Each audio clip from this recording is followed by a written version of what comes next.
Yang kedua, saudara-saudara, kalau segala sesuatu diizinkan oleh Allah, ya, maka kita tidak perlu khawatir. Kenapa? Karena kita tahu, ya, bahwa Dia tahu, bahwa Tuhan tahu dengan apa yang diperbuatnya. Ya, saudara, tidak ada seorang pun yang bisa menjadi penasehatnya Allah. Tidak ada seorang pun yang bisa menyarankan Allah melakukan segala sesuatu. Kenapa? Karena Dia sendiri tahu dengan apa yang dilakukannya. Dia tahu dengan segala apa yang dilakukan, dengan segala perbuatan yang dinyatakan dalam kehidupan saya dan saudara. Maka kita bisa memiliki keyakinan kepada Allah yang demikian. Kenapa? Karena Dia adalah Allah yang tidak pernah lepas kendali atas segala sesuatu yang dirancangkannya. Bahkan Alkitab mengatakan bahwa Dia Tuhan yang tidak akan pernah gagal. Itu yang dikatakan dalam Ayub 42 ayat yang kedua. Apapun yang dirancangkan Allah tidak pernah gagal. Dia tahu betul dengan apa yang dilakukannya. Saudara bayangkan ketika Dia memimpin orang Israel keluar dari Mesir, kan? Ketika mereka telah keluar dari Mesir, akhirnya mereka, saudara-saudara, berada di tepi Laut Teberau. Ya, kenapa Tuhan pimpin mereka sampai di Laut Teberau? Apakah Tuhan tidak bisa melihat jalan yang lain? Pada akhirnya, saudara, orang Mesir tersadar dan mereka tidak ingin melepaskan orang Israel, kan? Maka Firaun memerintahkan anak buahnya untuk membawa kembali rombongan orang Israel ini, ya, untuk dibawa pulang ke Mesir. Karena seperti itulah setan, saudara, ya. Setan itu tidak mau melepaskan setiap kita. Maka jangan berurusan sama sekali dengan setan. Karena kita mengatakan bahwa setan datang hanya untuk mencuri, membunuh, dan membinasakan. Tapi Tuhan datang untuk memberikan kehidupan yang kekal kepada setiap kita. Berulang kali saya mengatakan ketika setan memberi, dia hanya memberi batu kepada kita yang dia bungkus dengan kertas koran. Sementara Tuhan, Dia memberikan kepada kita emas. Dia memberikan batu kepada kita. Setan memberikan batu yang dibungkus dengan kertas emas. Dari tampak luar begitu indah. Ketika lembaran-lembaran emas itu dibuka, yang tersisa hanyalah bongkahan batu. Sementara Tuhan ketika Dia memberi, Dia memberikan kepada kita emas, tapi dibungkus dengan kertas koran. Tampak luar tidak mengesankan. Tapi ketika engkau membuka lembaran-lembaran kertas koran tersebut, maka yang engkau dapatkan adalah emas. Apa yang diberikan Tuhan jauh lebih baik daripada apa yang diberikan oleh setan. Maka jangan tertipu dengan tipuan setan. Setan hanya datang untuk mencuri, membunuh, dan membinasakan. Orang Israel sekarang terjebak. Di depan ada Laut Teberau, sementara di belakang pasukan Mesir sementara mendekat. Sepertinya tanda kutip Tuhan tidak tahu apa yang sementara Tuhan lakukan. Kenapa Tuhan menuntun orang Israel kemudian berakhir di tepi Laut Teberau? Ya, mungkin itu yang ada dalam pikirannya Musa, mungkin itu yang ada dalam pikirannya orang Israel. Kenapa Tuhan menuntun kami sampai ke Laut Teberau? Sekarang sudah tidak ada jalan. Bagaimana cara kami lolos, ya, dari orang Mesir? Kelihatannya orang Mesir benar-benar marah nih sama orang Israel, ya kan? Tetapi yang kemudian ketika Musa berseru kepada Allah, apa yang dikatakan Allah kepada Musa? Berhenti berseru-seru seperti itu Musa. Sekarang angkatlah tongkatmu dan belalah laut. Saudara lihat, ya, sekali lagi rancangan Allah tidak akan pernah gagal.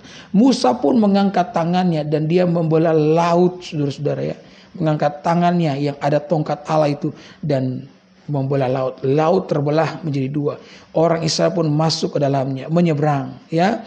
Sementara ketika orang Mesir melihat itu, mereka berkata, kalau laut itu terbelah, ya, bagi orang Israel, maka laut itu pun akan terbelah, ya, bagi setiap kami. Maka ketika orang Mesir masuk ke dalamnya, maka Tuhan kembali menutup laut tersebut dan pasukan Mesir itu mati. Jadi sekali lagi saudara-saudara, ya, ketika Allah mengizinkan sebuah masalah, jangan khawatir. Kenapa?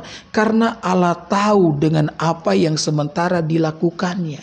Tidak peduli seperti apa kehilangan keadaan kita yang sekarang ini, saudara, Dia betul-betul tahu dengan apa yang sementara dikerjakannya.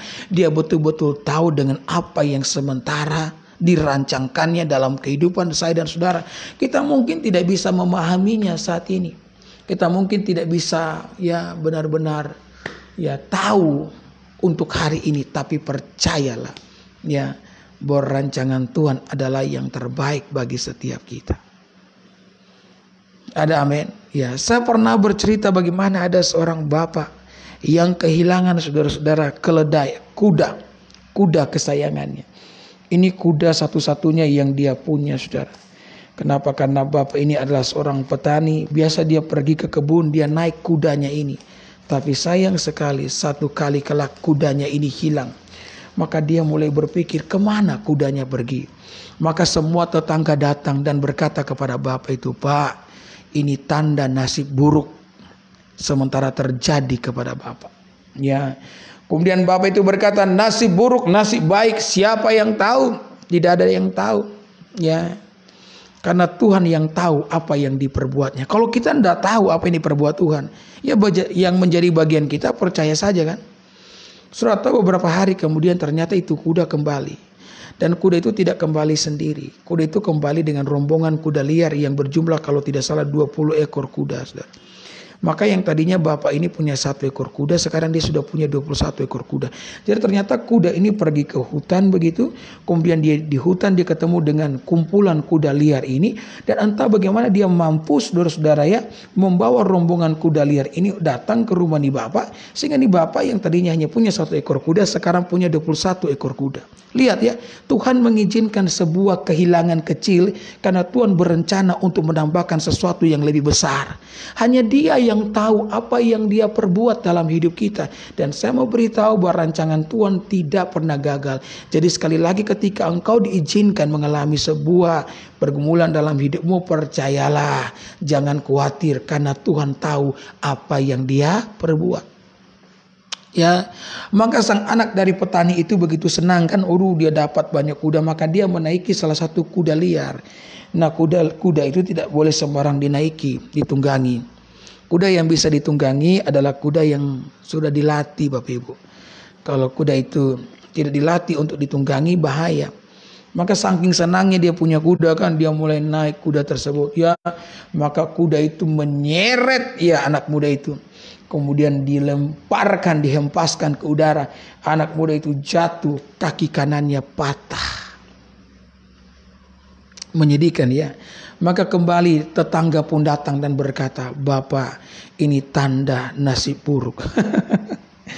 Ya, ini model tetangga yang tidak baik ya. Janganlah kita jadi tetangga begini, saudara. Tetangga yang tidak baik itu adalah tetangga-tetangga yang tidak senang melihat engkau, yang susah melihat engkau senang, dan senang melihat engkau susah. Kita tidak boleh menjadi demikian. Mari kita menjadi tetangga-tetangga yang baik, yang senang melihat orang senang, yang susah melihat orang susah. Bukan susah lihat orang senang, kemudian senang lihat orang susah ya. Itu bukan tipikal dari seorang anak Tuhan ya. Anak Tuhan itu senang lihat orang senang, susah lihat orang susah ya. Ketika tetangga datang dan berkata, Bapak, ini tanda dari nasib buruk. Maka bapak itu mengatakan, nasib buruk, nasib baik, siapa yang tahu? Hanya Tuhan yang tahu. Ya memang demikian, hanya Tuhan yang tahu ya. Segala pergumulan yang kita alami, betul ya. Suatu apa yang terjadi beberapa hari kemudian datang nih pemerintah. Pemerintah mengatakan bahwa seluruh anak muda di desa tersebut wajib militer, mengikuti perang dunia kedua pada waktu itu. Ya, kecuali anak dari petani ini. Kenapa? Karena kakinya patah. Ya, saudara lihat ya, tidak semua orang yang turun perang itu pulang dengan keadaan selamat. Apalagi mereka yang minim pengalaman. Ya, puji Tuhan ya, Tuhan sengaja mengizinkan kaki dari anak petani ini patah supaya dia tidak perlu mengikuti perang.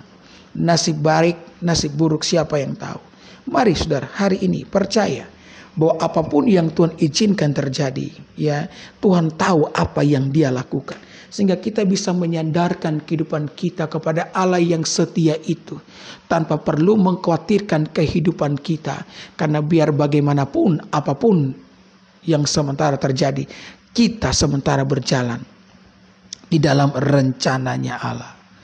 Ada amin ya. Maka saudara jangan jadi orang baper di dalam hidup ini ya. Sama seperti ini, saya lihat ini ada komentar yang masuk dari Safkan dan Musafir Ces. Yesus gondrong dan bohong katanya ya. Ini salah satu ujian iman. Ya, khususnya bagi saya, ya, agar saya tidak menjadi baper dengan orang-orang seperti ini. Tidak apa-apa, terima kasih ya buat komentarnya. Saya berdoa nih biar Safkan dan Musafir Ces bisa mengalami lawatan Tuhan, ya, dan mengalami pertobatan. Hidup ini kan sama seperti keledai yang masuk ke dalam lubang, ya. Kemudian ketika petani melihat keledainya yang masuk ke dalam lubang, dia berusaha mengangkat keledai itu tapi tidak bisa karena lubangnya cukup dalam. Maka saudara-saudara, karena kasihan melihat keledai tersebut, maka petani pun mengambil keputusan untuk mengubur keledai itu hidup-hidup, supaya tidak ada lagi korban berikutnya dan menyudahi penderitaan daripada keledai yang ada di dasar sumur kering tersebut. Maka dia mulai memasukkan saudara pasir ke dalamnya dengan menggunakan sekop. Ya, ketika pasir itu jatuh di atas punggung keledai, keledai pun menggoyahkannya, ya, sehingga pasir itu semua jatuh ke bawah. Ya, semakin banyak dimasukkan pasir, semakin digoyang, ya, pasir jatuh. Maka semakin meninggi keledai pun naik di atas pasir. Semakin meninggi keledai pun naik di atas pasir. Semakin meninggi, akhirnya keledai itu pun bisa melompat keluar dari dalam sumur yang kering. Jadi dalam hidup ini ketika setan melemparkan berbagai macam hal, melemparkan pasir, bilang bohonglah, Yesus gondronglah, kibaskan itu, amin, dan naiklah ke atasnya, haleluya. Ketika setan melemparkan pergumulan apapun itu, yakin, percaya, kita tidak perlu khawatir. Kenapa? Karena kita sudah mendengarkan firman. Ya, kalau Tuhan mengizinkan masalah, kita tahu bahwa masalah itu tidak akan pernah lebih besar dari kekuatan kita. Dan yang kedua, kita tahu bahwa ketika Dia mengizinkan masalah, Dia tahu dengan apa yang dilakukannya. Haleluya, haleluya. Amin, amin, amin, amin, amin. Puji